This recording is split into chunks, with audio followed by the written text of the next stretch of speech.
So totono natin mamaya to. Totono, ano yun? Ba't parang umuugong siya, no? Totono ng mekaniko.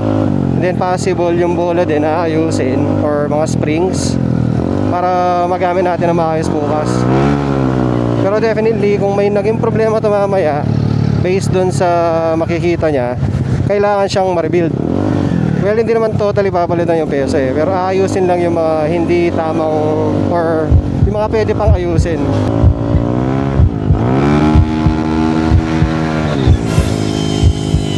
Kumalas na naman ang panggilid ko.